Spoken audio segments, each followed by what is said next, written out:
Di dalam gospel terjemahan yang mana nih yang menggunakan kata kekuasaan?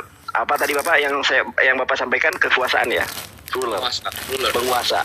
Di dalam terjemahan yang mana mereka menerjemahkan kata arche itu menjadi penguasa.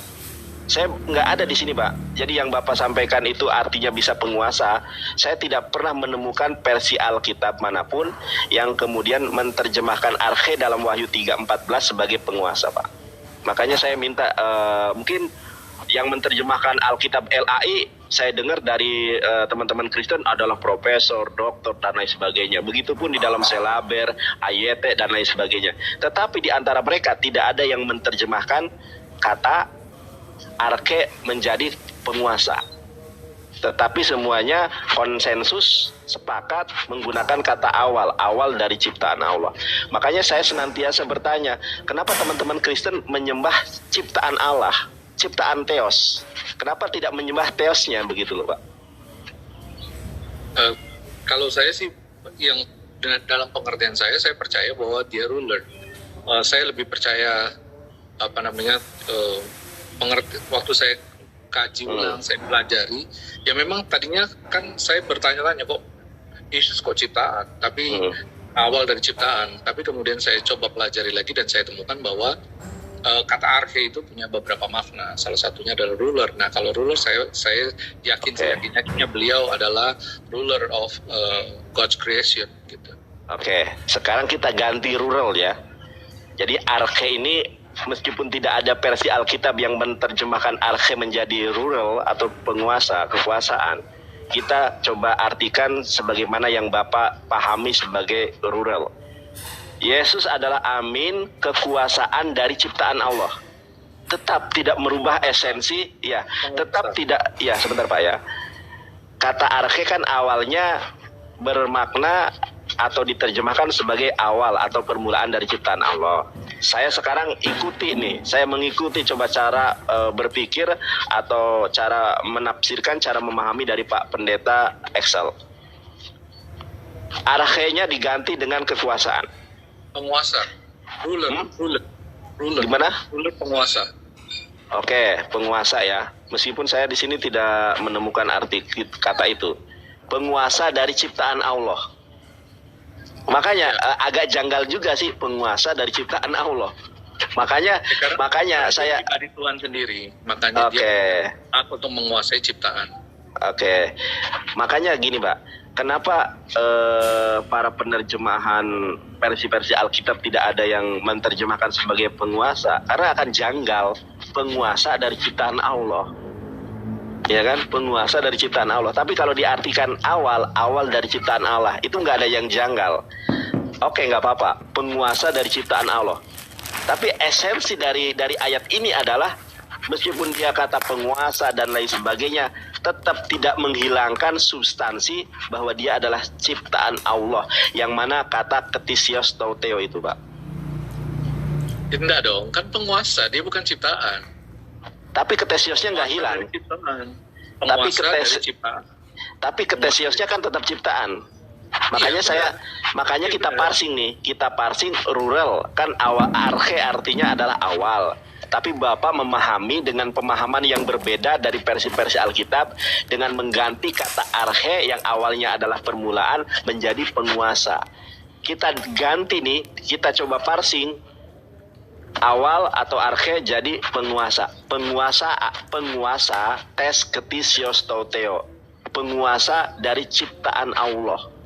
Tetap dia adalah ciptaan Allah. Jadi substansi ciptaannya nggak hilang. Makanya saya tanya, kenapa teman-teman Kristen menyembah ciptaan? Loh, kalau dia penguasa ciptaan Allah, berarti dia bukan ciptaan. Tapi di situ ada tauteo, Pak. Ini ciptaan. Dia yang menguasai. Dia berarti bukan ciptaan, bukan bagian dari ciptaan. Penguasa di situ maksudnya gimana?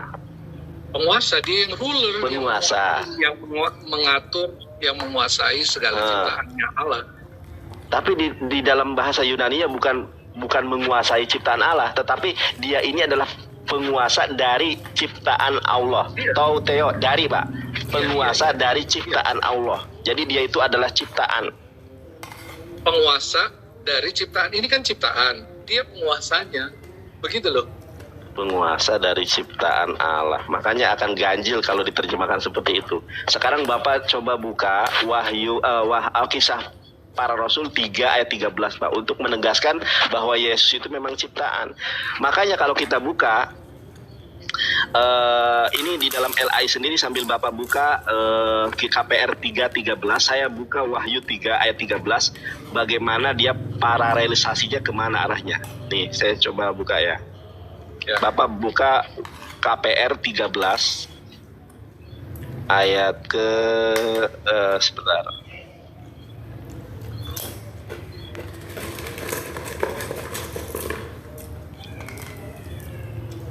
Oke, sebentar.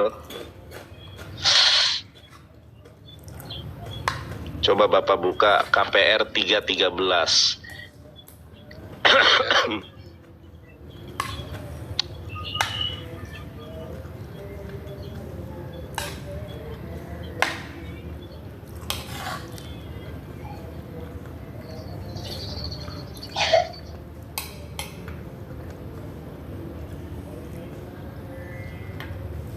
Nah, sudah Pak. Sekarang coba lihat Pak ini ya Pak ya.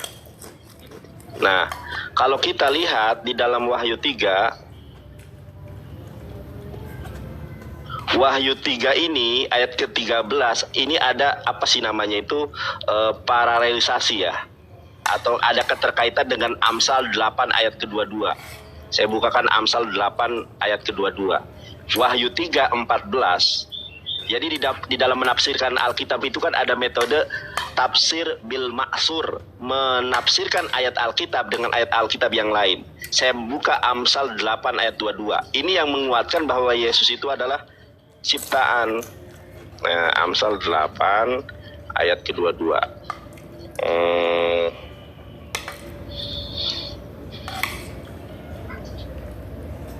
Nah, ini Pak. Ini korelasinya loh Pak. Nih, Amsal berapa?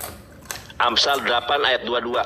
Yang memparalelisasi ini adalah LAI sendiri ya.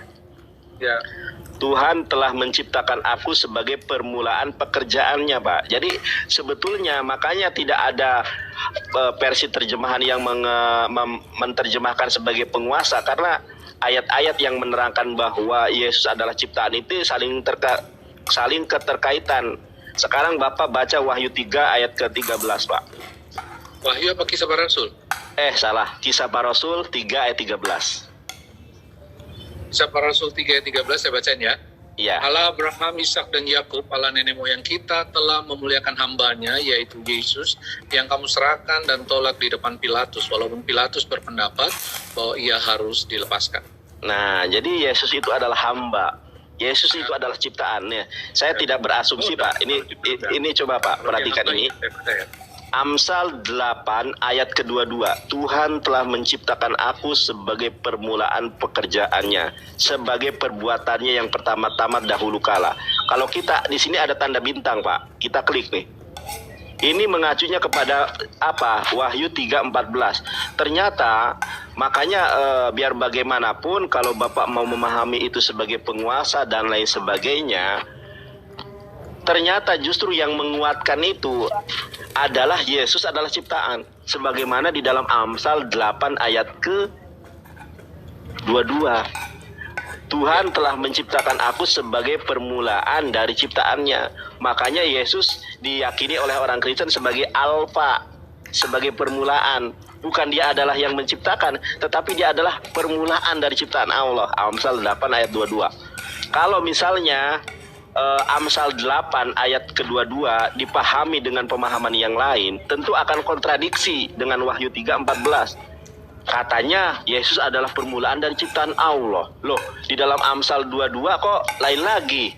Tuhan telah menciptakan aku sebagai permulaan dari pekerjaannya. Siapa ini? Alkitab sendiri tadi sudah saya sampaikan ada tanda bintang di sini, dan itu berkorelasi dengan Wahyu 3:14 bahwa yang menjadi permulaan pekerjaannya, yang menjadi permulaan penciptaannya adalah Yesus Kristus, Pak. Yesus adalah seorang hamba, Yesus adalah ciptaan daripada Allah. begitu. Gimana Pak tanggapannya Pak? Amsal pasal 8 ayat berapa tadi? 22 ya? Iya, ayat 22. Itu aku Nah. itu kan maksudnya hikmat. Iya, tapi di sini berkorelasi kepada Yesus, kepada Wahyu 3, Ma. Ini saya tunjukkan lagi kalau Bapak nggak percaya ya. Iya, Jadi, saya ngerti. oke, ini Pak, Tapi, ini makanya sebentar Pak. Ya. Oke, saya selesaikan dulu Pak. Ya. Amsal 8 ayat 22. Kalau di sini ada tanda bintang Pak.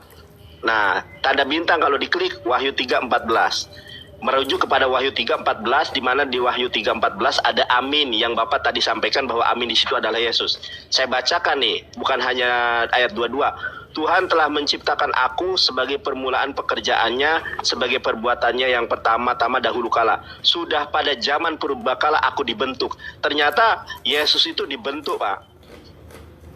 Yesus itu dibentuk, diciptakan. Saya izin dulu sebentar. Boleh, silakan. Saya mau ke belakang dulu sebentar. Baik, Pak. Nah, ini agak seru nih, baru ini. Silakan, Pak. Cukup. Ya, katanya mau ke belakang. Kalau Bapak mau Tadi buang air kecil. ada yang ngetok. Oh, iya. Gimana, Pak?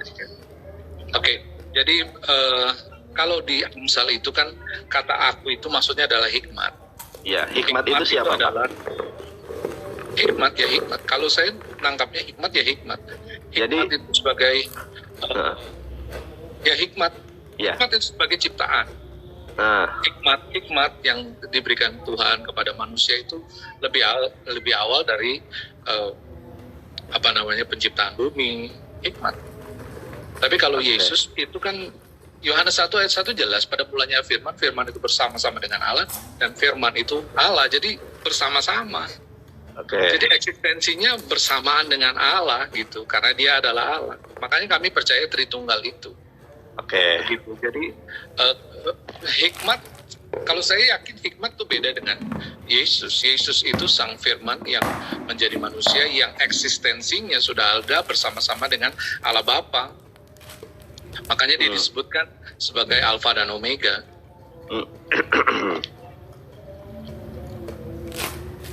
Kalau Amsal itu bahasa Inggrisnya apa ya? Proverb ya. Oh, proverb ya. Bentar ya, saya lihat. Nah, ini Pak ya.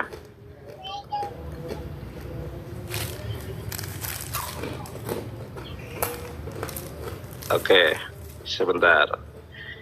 Pak, ini saya buka Septuaginta, Pak. Septuaginta itu perjanjian lama dalam bahasa Yunani. Saya buka tadi mana? Apa Pak tadi namanya? Proverb ya. Ya. Proverb. Ini ya, Proverb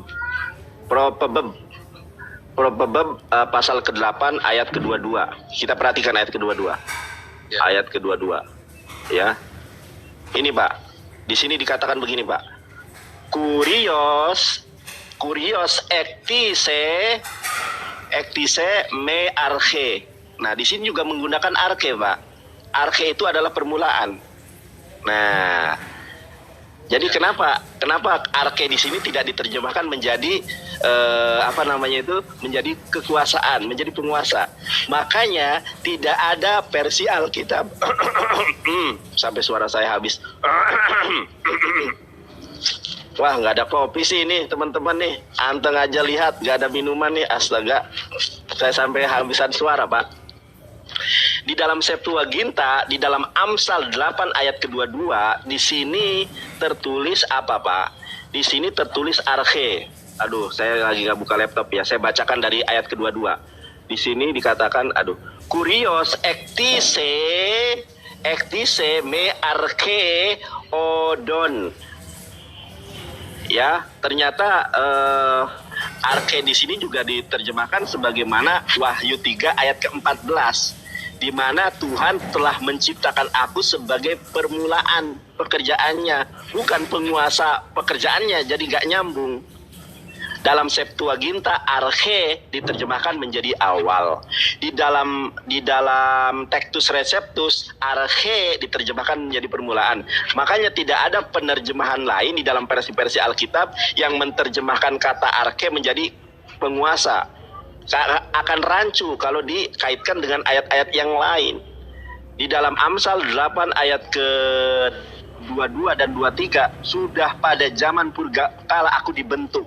Siapa kalau begitu? Kalau hikmah itu siapa kok? Kok dia lebih hebat daripada... Aduh sebentar, ini ada suara apa lagi nih? Maaf Pak ya, biasa ini tukang jualan. Gimana Pak memahami itu Pak? Iya, tadi saya bilang kan, karena kan tergantung konteks Pak. Tergantung konteks. Tergantung oleh konteks kalimat. Oke, yang Bapak pakai Alkitab itu terjemahan mana Pak? Saya pengen tahu. Apakah Bapak menggunakan LAI ketika Bapak berkhotbah kepada para jemaat? Ya, saya pakai LAI karena kebanyakan pasti tahunya kan bahasa Indonesia. Tapi saya selalu ngambil referensi juga, belajar juga dari bahasa aslinya, juga dari bahasa Inggris. Tapi LAI memahaminya Wahyu 3:14 adalah permulaan, dan LAI memahaminya Wahyu 3:14 berkorelasi dengan Amsal 8 ayat 22-23.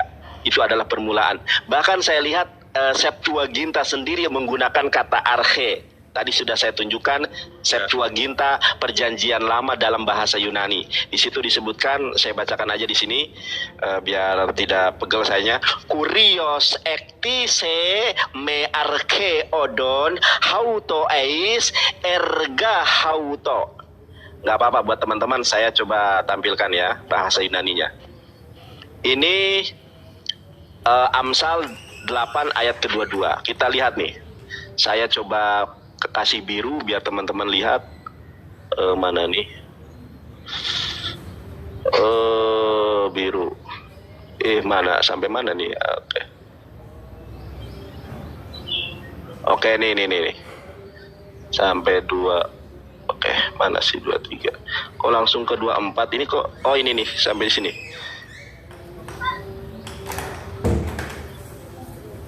Ini 23. Oh, ini 23. Ini aja deh, langsung aja.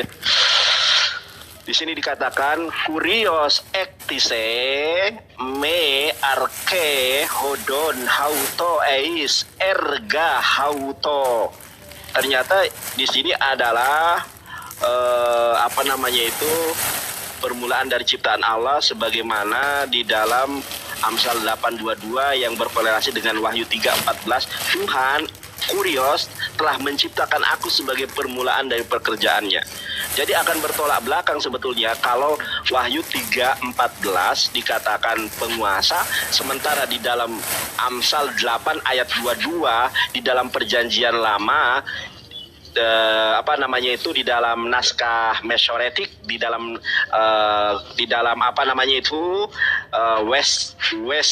bahasa Inggrisnya ini Westminster Leningrad Codex. Di dalam Westminster Leningrad Codex dan di dalam Septuaginta kata arche itu diterjemahkan menjadi permulaan, menjadi awal. Bapak sendiri mengakui bahwa Pak Pendeta ketika berkhotbah kepada jemaat menggunakan LAI, sementara LAI sendiri menafsirkan itu adalah awal.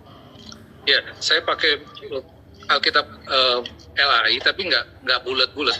Saya nggak mau percaya seutuhnya karena terjemahan buat saya itu akan sangat membantu. Tapi saya kalau mau melihat lebih jelas, saya harus kembali ke bahasa asli.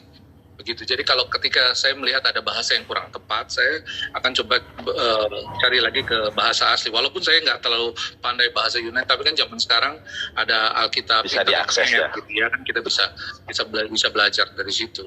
Nah, untuk yang tadi Amsal 8 ayat 22 itu kan saya sudah bilang bahwa itu mengacu kepada hikmat, bukan kepada Yesus. Jadi yang awal itu Yesus apa hikmat, Pak? Hikmat. Yesus bukan ciptaan awal. Iya, yang awal itu adalah hikmat atau Yesus. Wahyu 3:14 yang awal itu adalah Yesus. Sementara di dalam Amsal 8 ayat 22 yang awal itu adalah hikmat. Iya, di Amsal 8:8 saya setuju kalau yang awal adalah hikmat, tetapi di pasal Wahyu itu penguasa. ruler, karena tadi saya katakan kan arke itu punya beberapa kan. Berarti kalau Amsal 8:22 diterjemahkan menjadi penguasa, dia akan jadi racu, Pak. Karena penguasa awalnya dibentuk. Nggak cocok. Di pasal 8 ayat 22 itu ditulis sebagai penguasa, emang nggak cocok. Makanya tadi saya bilang harus sesuai dengan konteks kalimat. Karena begini. Iya, gimana? Di Wahyu juga dijelaskan bahwa aku adalah Alfa dan Omega. Itu Yesus yang bilang kan? Iya. Itu bilang Alfa dan Omega. Jadi dia adalah permulaan dan akhir, ya kan? Jadi ya, kalau permulaan artinya dia yang ciptakan, dia yang menguasai dong. Bukan permulaan ciptaan. Kalau permulaan ciptaan, dia nggak bisa ngaku bahwa dirinya adalah permulaan karena ada yang menciptakan dia. Berarti ada yang eksis lebih dulu daripada dia, begitu. Oke. Tapi Pak, mohon maaf, yang menerjemahkan Alkitab ini tentu adalah para profesor, ya, para orang-orang yang kompeten di bidangnya, bahasa Ibrani, bahasa Yunani. Tapi masalahnya tidak ada satu versi Alkitab pun, AYT, Selaber, AMLT, IMLT, tadi sini itu tidak ada yang menerjemahkan seperti Bapak menerjemahkan. Itu problemnya kenapa, Pak? Kok bisa Bapak memiliki definisi lain sementara, mohon maaf Pak ya, saya tidak bermaksud untuk mengecilkan hati Bapak. Orang-orang yang memang kompeten, yang menguasai, bahkan lebih jago daripada saya mungkin, itu tidak ada di antara mereka yang menerjemahkan kata arche menjadi penguasa di dalam kitab Wahyu pasal 3 ayat 13. Itu kenapa Pak? Kalau boleh ditelusuri begitu kan Pak? Karena di antara mereka tentu, wah kalau diartikan permulaan ini bahaya ini, kita ganti aja yuk jadi penguasa. Nah masalahnya tidak ada yang menerjemahkan kata arche di dalam Wahyu pasal 3 ayat ke-13, ayat ke-14, he arche ketisios tauteo. Setelah saya mempelajari buku bahasa Yunani, justru saya membenarkan penerjemahan Alkitab LAI bahwa yang tepat, yang benar adalah Yesus adalah ciptaan Allah. Nah, makanya saya penasaran nih, ada enggak nantinya Alkitab yang memiliki terjemahan sebagaimana Bapak menerjemahkan Wahyu 3:14 sebagai penguasa? Ya, kan seperti yang biasa ya, ini biasa ya, mohon maaf.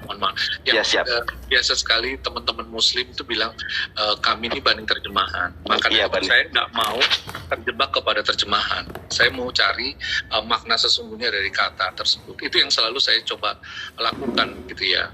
Iya. Saya menemukan adalah kata arche itu mempunyai banyak makna, salah satunya ada ruler.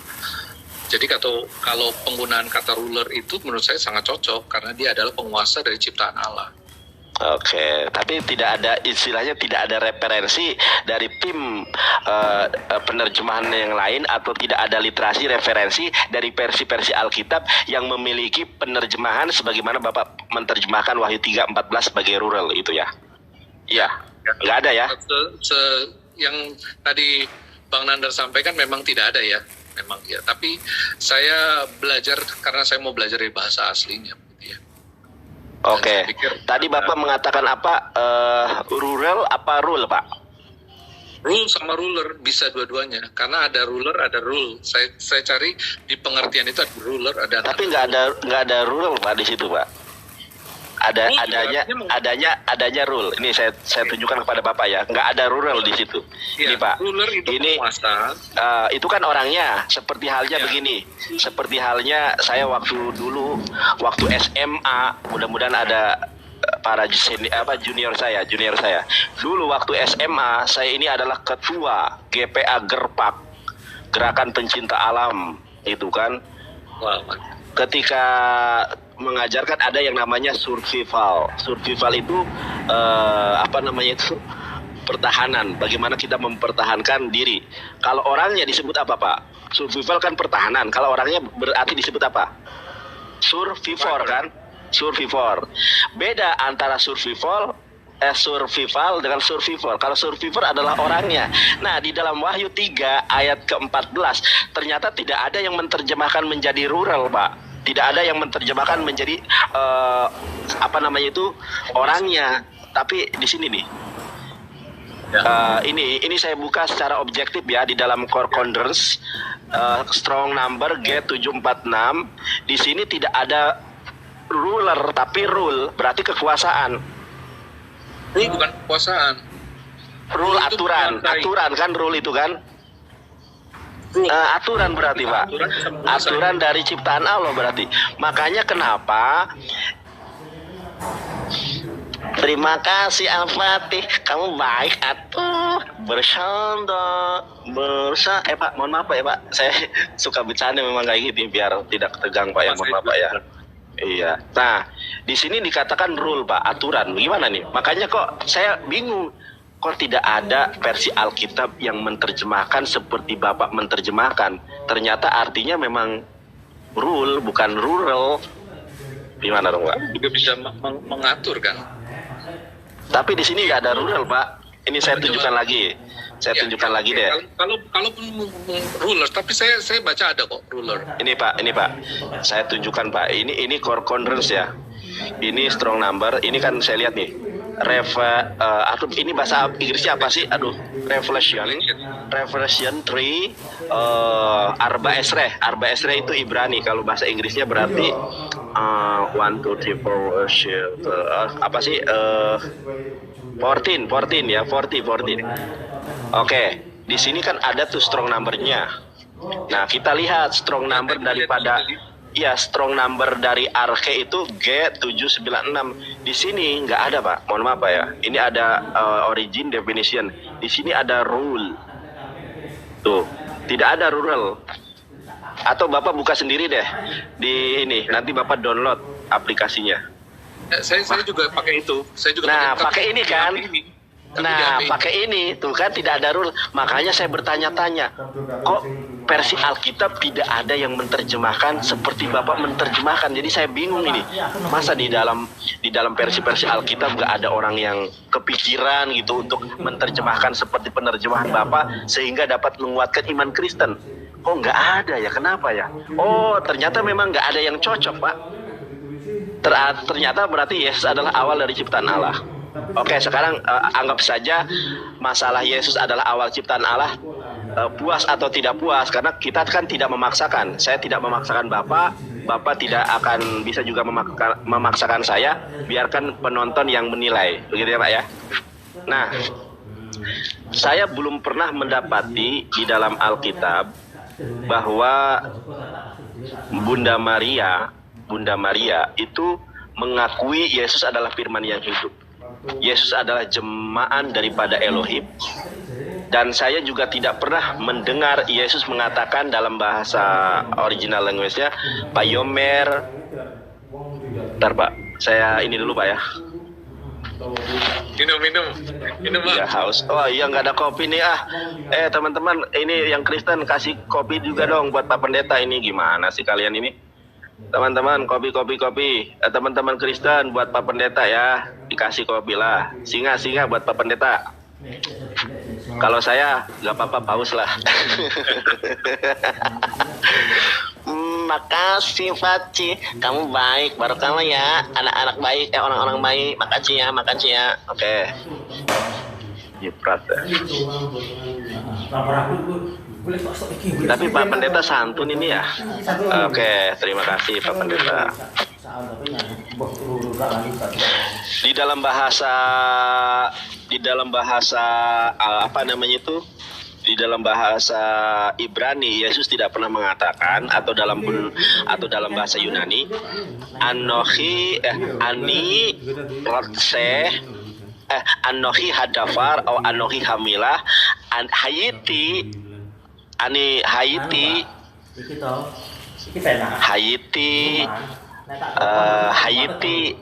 Anasim, atau bisa juga Ani Rotseh Lihyot Anasim. Anohi hadafar atau Anohi hamilah Ani Rotseh Lihyot Anasim. Arisa Jais, makasih Pak. Tidak pernah Yesus mengatakan aku adalah firman. Aku firman yang kemudian menjelma menjadi manusia, atau Ani Rotseh Lihyot Anasim. Mungkin Bapak menyimak pertanyaan saya dari awal, di mana Bunda Maria menyembah Yesus Kristus. di mana Bunda Maria mengakui bahwa Yesus Kristus adalah Tuhan semesta alam, adalah Elohim yang bereinkarnasi menjadi manusia. Boleh kiranya Bapak Pendeta untuk menyampaikan hal ini kepada saya dan kepada teman-teman. Silakan Pak Pendeta. Ya, walaupun di dalam Alkitab tidak ada dituliskan secara jelas, tapi sikap dari Maria ketika khususnya waktu dia di perjamuan Kana itu, dia datang kepada Yesus kan untuk melakukan mujizat, tapi Yesus kata waktu belum tiba. Artinya di situ Maria tahu bahwa ada kuasa dari Allah dalam hidup Yesus gitu. Jadi ya dia adalah memang jemaat kan di dalam Lukas pasal berapa saya lupa. Waktu Maria waktu para malaikat didatangi para gembala datangi malaikat kan Yesus, malaikat bilang bahwa hari ini telah lahir bagimu Kristus Tuhan di kota Daud. Oke, Pak Pendeta, saya introduksi sebentar Pak ya. Ini baterai saya lowbat, saya sambil ngecas. Pak Pendeta, kok baju kita kok bisa sama ya, merah-merah ya? Indonesia. Apa ya, lebih karakter sebenarnya, tapi di kamera lebih ke merah ya. Iya, ini saya merah. Mohon maaf, saya sambil ambil ambil kabel dulu sama ambil casan. Mohon maaf Pak Pendeta ya, nanti Pak Pendeta ulangi penyampaiannya, biar nggak terputus nanti, takutnya nanti tiba-tiba mati. Mohon maaf Pak Pendeta ya. Saya tinggal sebentar ya Pak Pendeta ya. Oke, monggo. Saya kan ini kan pesta tak teri 106. Tapi cuma ini yang bagus topik kan yang bodoh aku tidak. Orang ini karet geser ini. Kita soal waktu nak kalau ditembak kan anu nah kan sudah stop ono. Tapi soal bagian kok. Kau ini dulu. Ini dulu tahu. Yes, Mas. Oke, siap.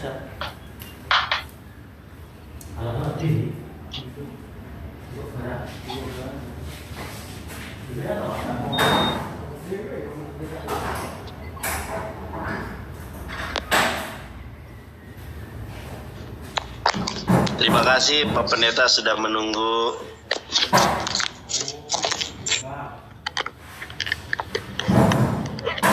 Suara saya masih bagus Pak? Masih jelas. Halo Pak? Jelas ya? Ini sambil ngecas nggak ada noise ya? Nggak ada noise ya? Ya. Iya, silakan Pak.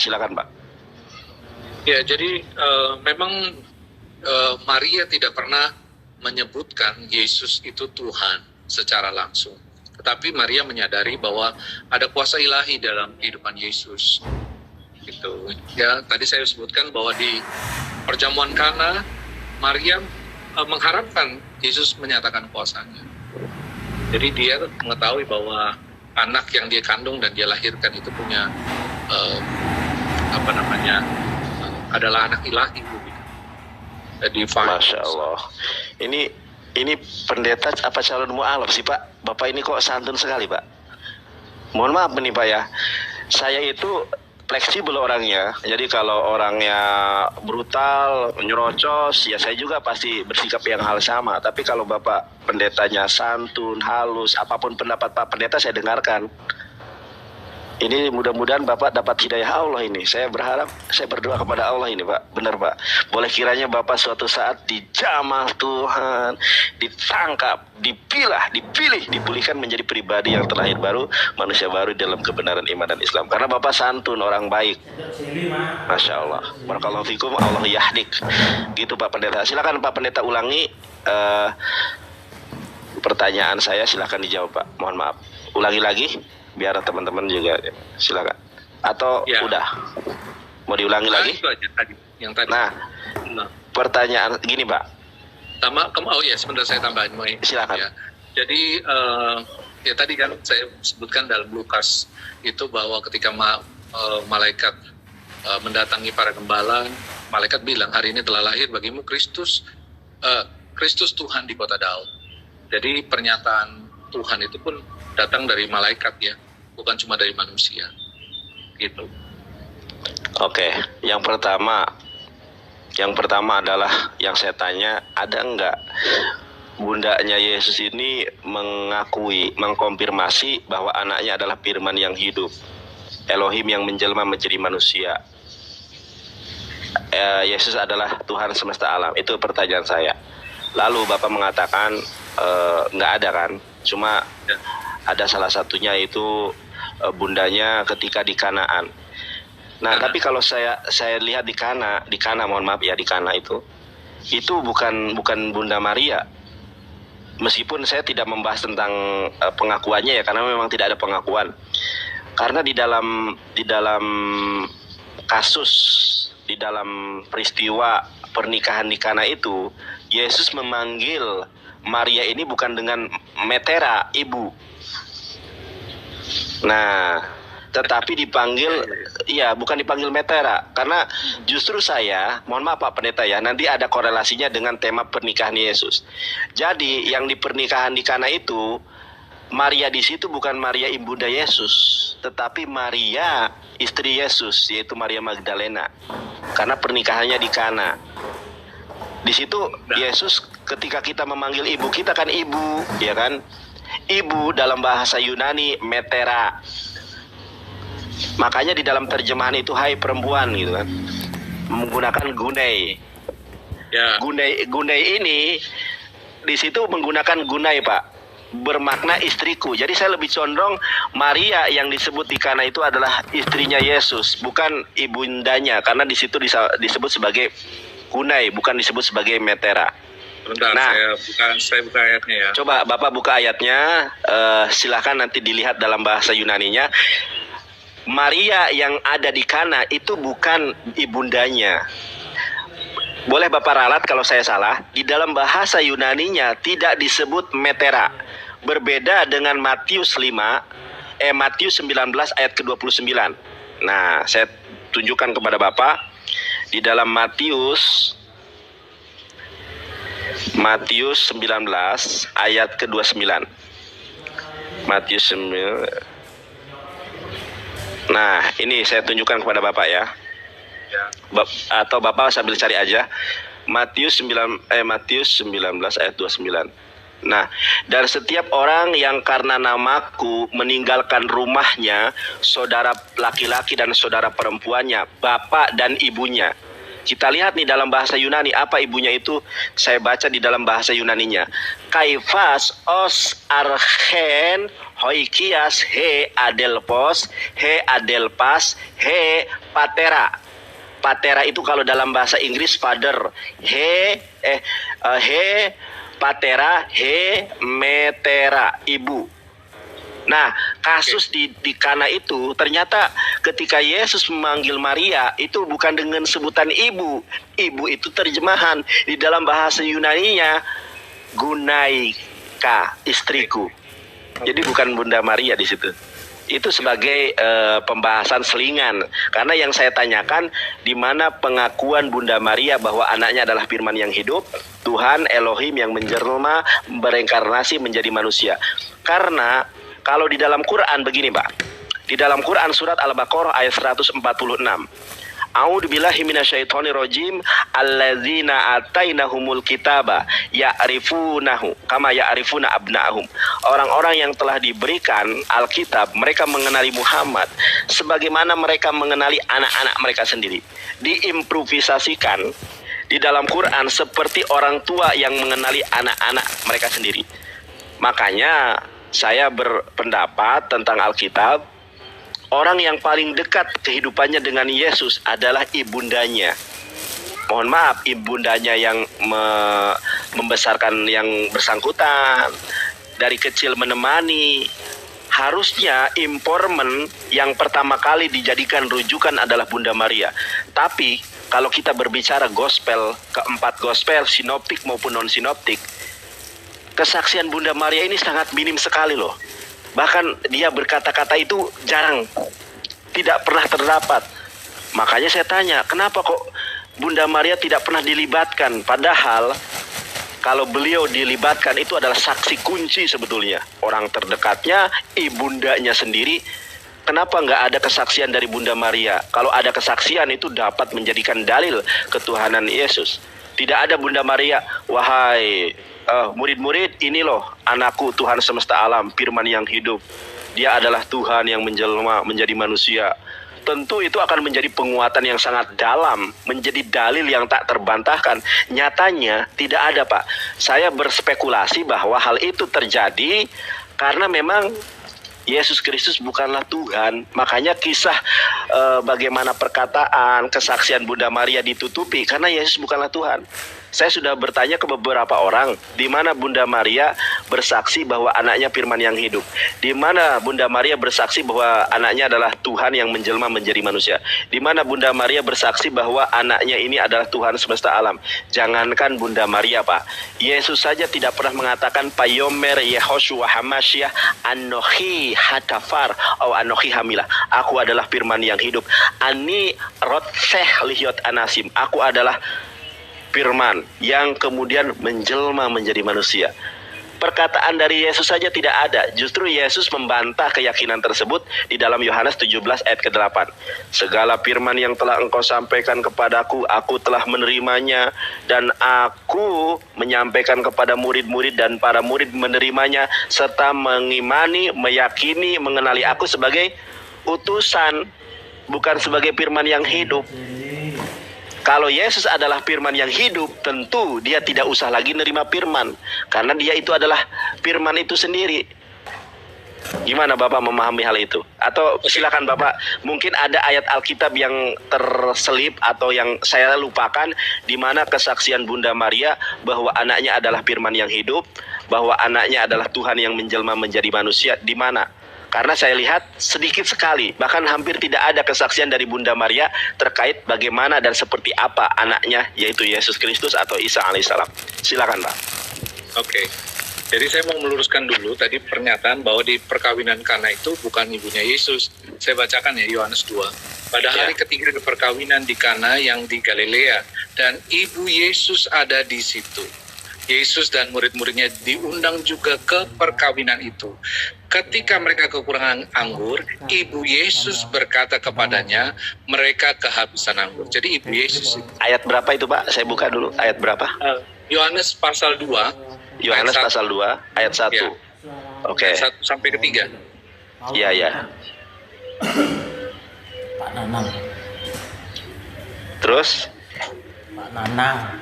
Ya. Itu tadi. Pada hari ketiga ada perkawinan di Kana di situ, dan ibu Yesus ada di situ. Yesus dan murid-muridnya diundang juga pada perkawinan itu. Ketika mereka kekurangan anggur, ibu Yesus berkata kepadanya, mereka kehabisan anggur. Kata Yesus kepadanya, mau apakah engkau daripadaku ibu saatku belum tiba. Jadi kalau kita baca dari ayat 1 itu jelas ibu Yesus ada di situ. Ibu Yesus bilang mereka kekurangan anggur. Tapi kalau kemudian ayat 4 tiba-tiba jadi Maria yang ngomong, itu kan lucu. Karena Maria tidak pernah disebutkan hadir, ada eksis di situ di perkawinan di Kana. Ya, jadi jelas itu pernyataan ibu Yesus. Gitu. Oke. Tapi kalau saya lihat, ya kata Guna ya. Iya, itu bukan metera nih Pak, ya. Bahasa Inggris. Iya, ini saya bacakan ya. Kata Yesus kepadanya, mau apakah engkau daripadaku ibu saatku belum tiba, saatku belum tiba. Saya baca di dalam bahasa Yunani-nya, mana ya? Ya. Oh ini nih, sebentar Pak ya, bahasa Yunani-nya. Ini yang bawah nih. Ya, saya baca nih. Legei haute ho Yesus ti emoi kai soi gunai. Mana ya, saya tidak ada penunjuk ya, biar teman-teman juga tidak dikira saya fitnah ya. Bentar ya. Iya. Bentar Pak, sebentar Pak ya, sabar Pak. Ini sudah nemu Pak. Ya. Coba Bapak perhatikan nih, saya pakai paku nih. Legei haute ho Yesus ti emoi ka soi gunai Pak. Di sini kata gunai, tidak menggunakan metera. Kemudian di sini dikatakan auto hekei he oramau. Jadi di sini menggunakan gunai. Kenapa tidak menggunakan metera? Yang metera artinya adalah ibu. Sebagaimana di dalam Matius 19 ayat ke-29, metera, siapa yang meninggalkan ibunya, metera. Siapa yang meninggalkan bapaknya, patera. Patera bahasa Inggris father, metera bahasa Inggrisnya mother. Kenapa tidak menggunakan mother? Tapi ini pembahasannya sebetulnya nanti ketika di bab Yesus menikah, Pak. Ini pasti larinya ke Yesus menikah. Iya nggak? Nggak apa-apa. Saya bahas sedikit. Kata gune itu artinya panggilan kehormatan buat seorang wanita. Lady dalam bahasa Inggris.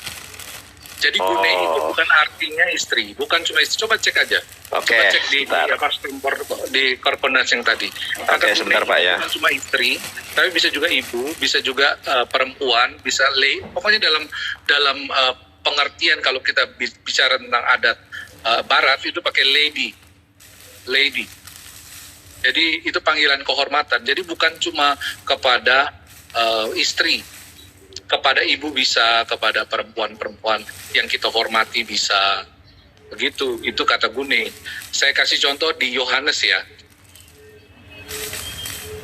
Yohanes berapa ya? Saya lupa. Nanti saya cari dulu. Ini Pak, tapi kalau saya lihat di Google, ini Pak ya. Sebentar, mana nih pakunya? Tadi sudah saya pegang pakunya ini. Ini Pak. Indonesia istri, Greek Gunai Pak, di sini. Gunai istri Pak. Di mana tuh? Di strong concordance. Kan ada strong numbernya. Iya boleh. Oke, sebentar. Oke ya, sebentar Pak ya. Saya bukakan nih strong now. Oke. Tadi berapa Pak? Yohanes berapa Pak? Apa yang mana? Yang tadi guna itu sebentar, Yohanes berapa tadi ya? Yohanes 2 kayaknya, ayat 4. Oke, Yohanes 2 ayat keempat. Mana nih Yesus gunai? Nah ini Pak, ini strong numbernya Pak ya. Gunai, ini ya Gunai artinya adalah yang pertama itu wife, yang kedua woman. Jadi boleh dong saya berspekulasi bahwa Yesus memanggil istrinya, boleh kan? Boleh saja, tapi kan boleh kan? Ya, tapi kan nggak pas dengan konteks dari tadi disebutkan yang ibu Yesus, tapi tiba-tiba jadi Maria Magdalena kan nggak pas. Tiba-tiba si Maria Magdalena datang dari mana itu kan? Oke, kan itu pernikahan Yesus dengan Maria Magdalena, Pak. Kok Mariamnya bukan Yesus diundang kok di pernikahan itu. Ya. Makasih teman-teman pendetanya dikasih topi. Terima kasih ya. Teman Kristen. Ya. Begitu luar biasa, Pak. Ya, jadi tapi kenapa nggak pakai metera, Pak? Kalau di situ menggunakan metera tidak ada multitafsir. Kalau metera kan pasti ibu. Ya nggak?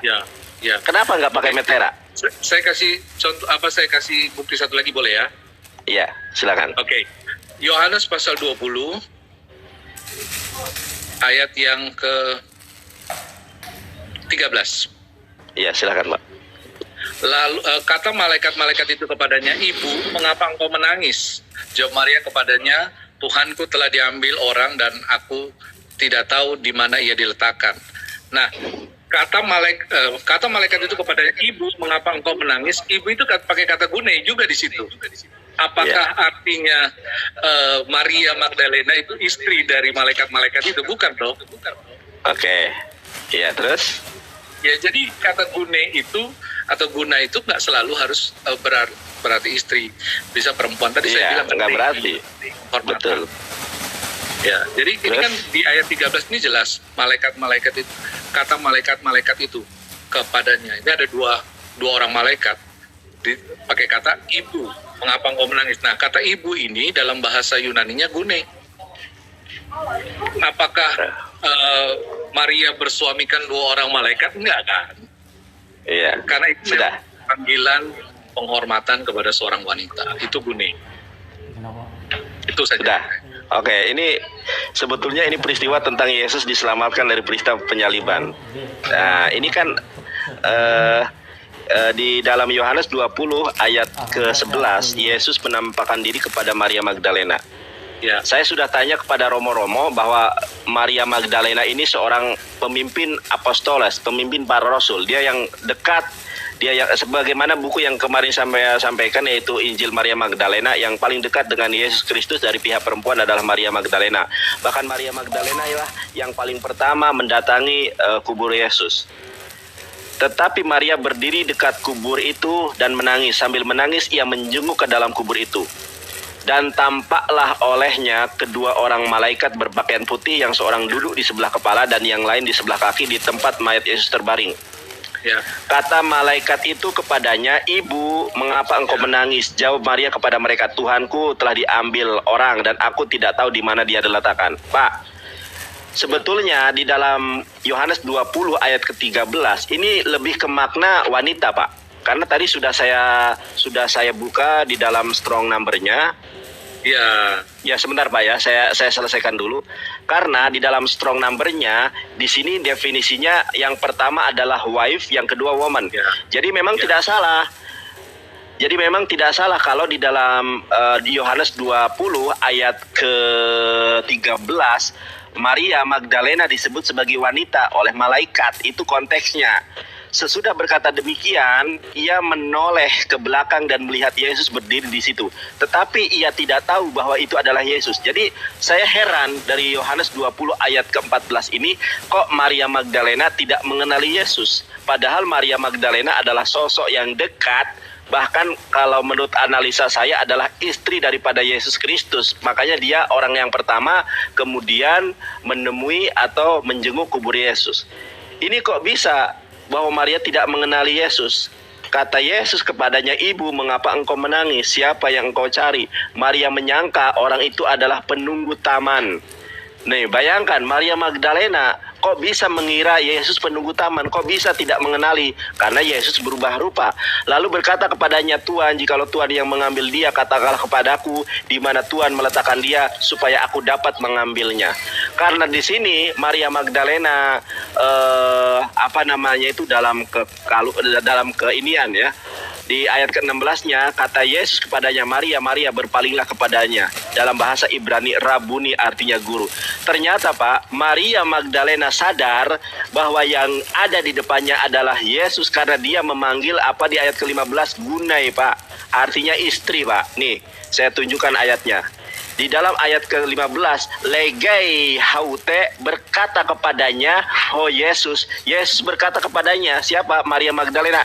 Gunai, istri Pak. Sebagaimana di dalam strong number yang pertama tadi di sini. Gunai artinya apa Pak di sini? Wife, yang kedua woman. Makanya kok tiba-tiba Maria Magdalena sadar kalau yang di hadapannya adalah Yesus. Karena ketika Yesus mengatakan, "Istriku yang cantik, istriku yang manis, istriku yang bahenol," lalu Maria tercengang, "Wah, ini suamiku ini."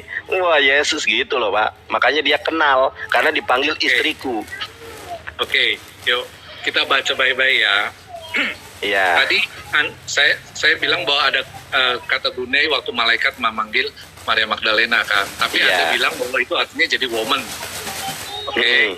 Terus kemudian ketika Yesus yang bilang, Anda bilang itu istri. Ya kan? Ya kan? Jadi makasih Aris. Istri kan? Nah, oke. Sekarang mari kita pakai logika deh. Makasih. Ini ayat 15 tadi ya. Ya. Kata Yesus kepadanya, "Ibu, mengapa engkau menangis? Siapakah yang engkau cari?" Maria menyangka orang itu adalah penunggu taman, lalu berkata kepadanya. Jadi pada saat Yesus bilang kepada Maria Gunai, yang menurut Anda artinya istri, itu Maria tidak tahu itu Yesus atau bukan. Dia taunya itu penunggu taman. Sekarang logika kita, orang asing manggil kita istri, manggil perempuan istri, kira-kira marah nggak? Tersinggung nggak? Kamu siapa kok manggil-manggil saya istri? Jadi yang tepat kata ibu di situ adalah kata Gunai itu artinya itu woman. Iya. Karena kan logikanya Maria itu nggak kenal siapa Yesus waktu itu. Dia sangka penunggu taman. Tiba-tiba penunggu taman itu manggil dia kok Gunai. Kamu siapa? Kok berani-beraninya manggil saya istri? Karena makna sesungguhnya memang ibu begitu. Iya. Dan aneh juga Pak ya, gak masuk di logika juga. Kenapa Maria Magdalena yang dekat dengan Yesus tidak mengenal Yesus? Justru setelah dia mengatakan, kan yang mengatakan begini di ayat ke berapa itu? Saya tunjukkan ayatnya. Nah, Maria menyangka orang itu adalah penunggu taman, lalu berkata kepadanya, "Tuhan, jikalau Tuhan yang mengambil dia, katakanlah kepadaku di mana Tuhan meletakkannya supaya aku dapat mengambilnya." Itu kan dalam perspektif penulis. Tetapi pada awalnya Yesus mengatakan gunai istriku. Makanya di ayat ke-16-nya langsung Maria kemudian sadar gitu loh. Sadar bahwa yang ada di hadapannya adalah Yesus dengan mengatakan Rabuni. Setelah dia memanggil kata istriku yang cantik, istriku yang bahenyol, istriku yang manis, istriku yang imut, barulah Maria Magdalena menyadari, oh ini bojoku iki berubah rupa. Kenapa Maria Magdalena tidak mengenali Yesus? Ini Pak Pendeta kuncinya. Kenapa Bunda Maria Magdalena tidak mengenali Yesus? Karena kenapa? Matius 17 ayat kedua, lalu Yesus berubah rupa. Markus 9 ayat kedua, lalu Yesus berubah rupa. Lukas 9 ayat 29, rupa wajahnya berubah. Kemudian kita buka ini, sebentar, rupa lain. Rupa lain. Nah, sebentar Pak ya, saya bacakan dulu. Rupa lain, sebentar, agak ini sih, sebentar.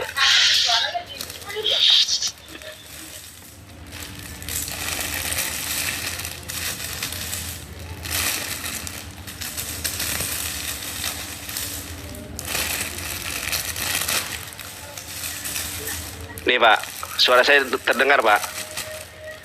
Nah, di dalam Markus 16 ayat ke-12, sesudah itu ia menampakkan diri dalam rupa yang lain. Kenapa Maria Magdalena tidak mengenali Yesus? Karena Yesus berubah rupa, karena Yesus diserupakan. Makanya Al-Quran mengatakan terkait peristiwa penyaliban Yesus dengan sebuah firman-Nya begini.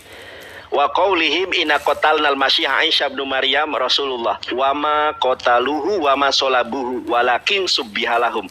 Mereka tidak membunuhnya, mereka tidak menyalibnya, yang mereka bunuh dan yang mereka salib adalah orang yang diserupakan. Apa yang disampaikan Quran ternyata terbukti. Maria Magdalena tidak mengenali suaminya, tidak mengenali bojonya. Kenapa tidak mengenali bojonya? Karena bojonya berubah rupa. Diakui atau tidak, disadari atau tidak, jujur terhadap diri kita sendiri atau tidak, bahwa Yesus ini sangat dekat dengan Maria Magdalena. Di ayat ke-16 Maria Magdalena sadar. Maaf, saya sambil cari casan ya. Iya, silakan. Iya. Maria Magdalena sadar yang di hadapannya adalah Yesus Kristus setelah diksi yang disampaikan oleh Yesus. My wife, bojoku. Kalau dalam bahasa gaulnya, Umi, Papa, Mama, istriku, Hani, cantik kok, bahenolku, seksiku. Makanya Maria Magdalena langsung Rabuni, kan menghormati kan, meskipun dia suaminya. Yesus dikatakan Rabuni, sadar dia. Bahkan di dalam Lukas 7 ayat ke-38 kan, sebagaimana pembahasan kita, Yesus diciumi. Itu Pak, Lukas 7 ayat 38. Oke, berarti balik lagi, nggak apa-apa lah ya, kita agak. Wah ini kok Pak, ini larinya kok ke Yesus nikah sih, ini kemana-mana kita. Kita bahas. Tadi kan anda bilang, suara saya jelas ya? Jelas, ini kita harus kembali ke topik nih. Nanti kalau pembahasan Yesus menikah, saya lagi di rumah ini, nggak ada bukunya, nggak ada, saya laptop juga masih belum nyala. Lebih baik nanti, ini sangat santun Bapak ini. Mungkin ini hari apa nih? Sebentar. Hari apa ini Pak? Oh Sabtu ya. Nanti malam Pak, kalau Bapak ada waktu, kita bahas Yesus nikah nih. Gimana? Ada waktu atau sibuk Bapak ini berkhotbah? Jam 9 boleh. Oh, jam 9 ya. Boleh. Bahas Yesus menikah ya. Boleh. Oke. Berarti saya kembali bertanya nih dengan pertanyaan awal. Ada tidak Maria, ibunda Yesus, sebentar.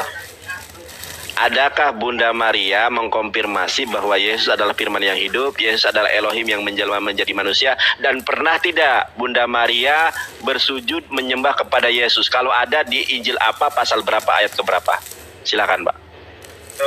Ya, sepengetahuan saya yang saya pernah baca sih memang tidak ada. Tidak ada ya. Terus? Tapi ya bukan berarti kemudian dia bukan Tuhan kan. Nah, tapi penegasannya Pak, penegasannya memang tidak ada ya? Ya, memang tidak ada ya. Oke. Nah, jujur nih, baru nih pendeta hebat nih. Kalau yang lain Pak saya tanya ini, oh ini ada ini itu ayatnya. Kalau Bapak Pak pendeta yang santun tidak ada ayatnya. Jadi kalau sudah tidak ada ayatnya ngapain saya perdebatkan Pak? Iya enggak? Ya. Iya. Gimana? Silakan Bapak bicara. Ya. Ya tadi saya bilang, tapi kan dasar kekristenan itu bukan hanya karena kata Maria atau kata siapa, tapi kan kita mendasarinya dari firman Tuhan toh. Jadi kami percaya bahwa ya Yohanes 1 ayat 1, pada mulanya firman, firman itu bersama dengan Allah, dan firman itu adalah Allah. Jadi sang firman itu, Yesus itu adalah Allah.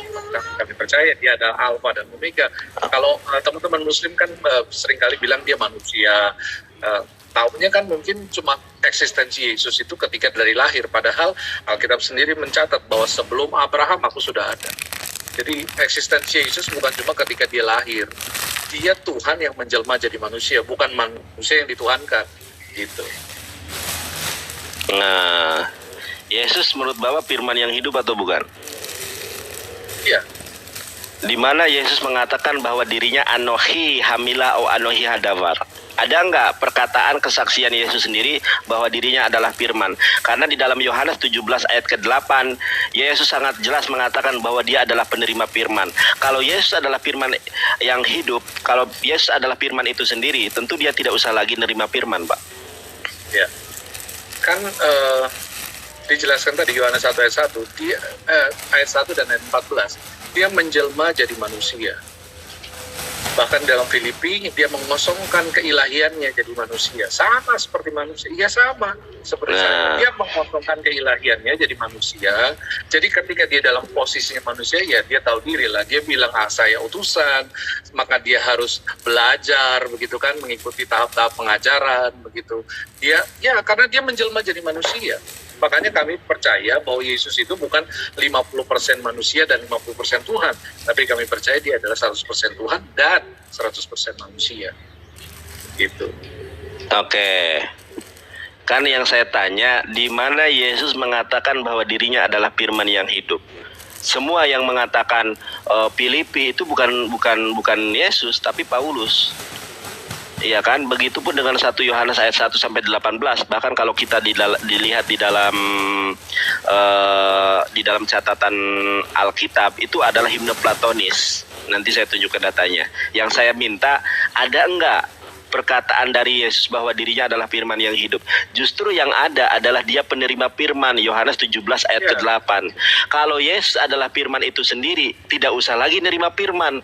Firman perkataan hidup, perkataan yang hidup. Jadi dia itu kalau ngomong ya udah itu perkataannya gitu loh. Firmannya, kenapa dia menerima firman kalau dia adalah firman yang hidup? Katanya sudah menjelma menjadi manusia. Makanya saya tanya, ada enggak di dalam Alkitab? Tadi Bapak sudah jujur nih, tidak ada Bunda Maria menyembah, mengatakan Yesus adalah firman yang hidup. Tidak pernah Bunda Maria meyakini atau menyebutkan di dalam Alkitab bahwa anaknya adalah jelmaan Tuhan. Bapak dijawab jujur. Sekarang ada nggak Yesus mengatakan dari mulutnya, Anohi Hadafar, atau Anohi Hamilah, Ani Ratseh Likhyot Anasib. Aku adalah firman yang hidup. Aku firman yang menjelma menjadi manusia. Dari ucapan Yesus itu sendiri. Karena yang namanya Allah itu adalah terang, adalah cahaya. Harus tidak ada keabsurdan di dalamnya. Kalau Yesus sendiri tidak pernah mengatakan, hanya merujuk kepada perkataan orang lain. Contoh Pak, banyak yang berkata saya ini ganteng, tapi banyak juga yang mengatakan hidung saya mancung. Mohon maaf, ada orang yang mengatakan mulut saya mancung katanya. Nandar, mulut saya mancung. Tapi orang yang suka sama saya, orang yang ngepen sama saya, Nandar, mulutnya seksi gitu kan, mulutnya bagus. Tergantung orang memandang. Kalau yang benci, mulut saya mancung. Kalau yang ngepen sama saya, mulut Nandar seksi seperti ini Ronaldo gitu kan. Nah, hal yang objektif adalah ketika saya berkata, saya emang nggak ganteng saudara, biasa-biasa aja, dari mulutnya sendiri. Nah, saya tanya nih, ada nggak Yesus mengatakan Anohi Hadafar atau Anohi Hamilah Ani Rotseh lihat anasib. Ada tidak? Nggak ada, Perkataan. nggak ada. Nah, kan nggak ada Pak. Nih, Pak Pendeta ini jujur. Kalau Pak Pendeta ini jujur, kalau tidak ada, tidak ada. Jadi keimanan bahwa Yesus adalah firman yang hidup, yang menjelma menjadi manusia adalah di luar dari perkataan Yesus itu sendiri Pak ya.